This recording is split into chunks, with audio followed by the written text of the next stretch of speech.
এই ভেটিটো নিৰ্মাণ কৰাৰ ক্ষেত্ৰত কেইজনমান দাৰ্শনিকৰ অৱদান আছে। এই ক্ষেত্ৰত আমি হবছ, লক, ৰুছো আৰু ৰলছৰ কথা আমি ক'ব পাৰোঁ, কাৰণ তেওঁলোকে মানৱ অধিকাৰ সম্পৰ্কে এটা ভেটি নিৰ্মাণ কৰিবৰ কাৰণে চেষ্টা কৰিছিল।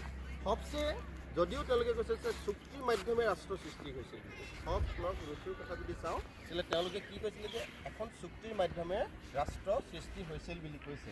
এতিয়া হবছে প্ৰথমে কি কৈছে যে কেনেকুৱা চুক্তিৰ মাধ্যমে ৰাষ্ট্ৰ সৃষ্টি হৈছে, যে প্ৰকৃতিৰ অৱস্থাত মানুহৰ জীৱনৰ কোনো নিৰাপত্তা নাছিল।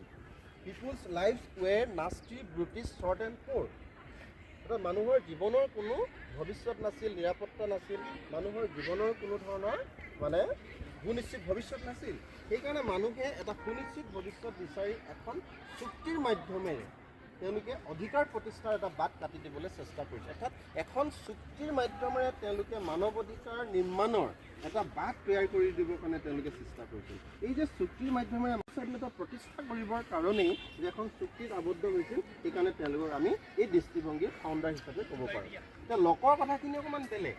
লকৰ লকক আমি কি বুলি কওঁ যে উদাৰতাবাদৰ পিতৃ বুলি কওঁ। অৰ্থাৎ তেওঁ গোটেই দৃষ্টিভংগীখিনি যদিও সামাজিক চুক্তিৰ মাধ্যমেৰেই ৰাষ্ট্ৰ সৃষ্টি হৈছিল বুলি কৈছে, কিন্তু লকৰ আৰু হবছৰ যিটো সামাজিক চুক্তিৰ দৃষ্টিভংগী দুয়োটা কিন্তু সম্পূৰ্ণ বেলেগ। অৰ্থাৎ হবছে প্ৰকৃতি ৰাজ্যৰ সম্পৰ্কে যি এক ধৰণৰ অবৰ্ণনীয় বৰ্ণনা দিছে, অৰ্থাৎ মানুহৰ প্ৰকৃতি ৰাজ্যত মানুহৰ জীৱনৰ কোনো নিৰাপত্তা নাছিল। মই কৈছোঁ already, people's lives were nasty, brutish and short and poor. কিন্তু সেই কথাখিনি কিন্তু হেৰিয়ে কোৱা নাই, মানুহৰ জীৱন সুন্দৰভাৱে চলিছিল বুলি কৈছে প্ৰকৃতি ৰাজ্যত। সেইকাৰণে প্ৰকৃতি ৰাজ্যত সুন্দৰভাৱে চলিছিল যদিও প্ৰাকৃতিক আইনৰ সঠিক ব্যাখ্যা হোৱা নাছিল। সঠিক ব্যাখ্যা নোহোৱা কি কৰিছিলে, প্ৰাকৃতিক যাপন কৰিছিল যদিও তেওঁলোকৰ কিন্তু প্ৰকৃতি ৰাজ্যৰ ক্ৰমশ ভুল ব্যাখ্যাৰ ফলত অশান্তিয়ে দেখা দিছিল। আৰু সেইকাৰণে ভৱিষ্যতে আহিব পৰা অশান্তি দূৰ কৰিবৰ কাৰণে তেওঁলোকে কি কৰিছিলে, এখন চুক্তিত আবদ্ধ হ'ব খুজিছিল। কিন্তু সেই চুক্তিখনৰ মতে তেওঁলোকে প্ৰাকৃতিক অধিকাৰখিনি সেই চুক্তিখনৰ হাতত ন্যস্ত কৰিছিল। কিন্তু সেই চুক্তিখনে শেষ চুক্তি নাছিল। আৰু এখন সম্পৰ্কে মানৱ অধিকাৰ যিটো দৃষ্টিভংগী, সেই দৃষ্টিভংগীটো প্ৰসাৰ কৰাৰ ক্ষেত্ৰত হবছ, লক, ৰুছো আৰু আধুনিক ৰলছলৈকে এই দৃষ্টিভংগীখিনিক আমি বিচাৰ বিশ্লেষণ কৰিব লাগিব। কাৰণ তেওঁলোকৰ যিখিনি দৃষ্টিভংগী, সেই দৃষ্টিভংগীয়ে মানৱ অধিকাৰ সম্পৰ্কীয় এটা দৃষ্টিভংগী তৈয়াৰ কৰাত সহায় কৰিছিল। সেইকাৰণে তেওঁলোকে মানৱ অধিকাৰ ভেটি গঢ়োতা বুলি ফাউণ্ডাৰ বুলি ক'ব, ফাউণ্ডাৰ অফ হিউমেন ৰাইটছ বুলি আমি ক'ব পাৰোঁ। এইকাৰণেই ক'ব পাৰোঁ, এতিয়া হবছৰ কথাটো যদি চাওঁ, যে হবছ আছিল ইংলেণ্ডৰ প্ৰথমজন ৰাজনৈতিক দাৰ্শনিক।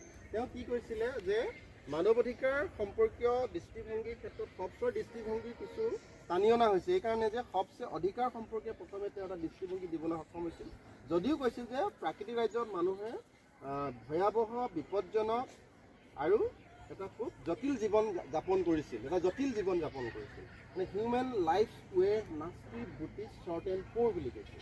অৰ্থাৎ মানুহৰ জীৱন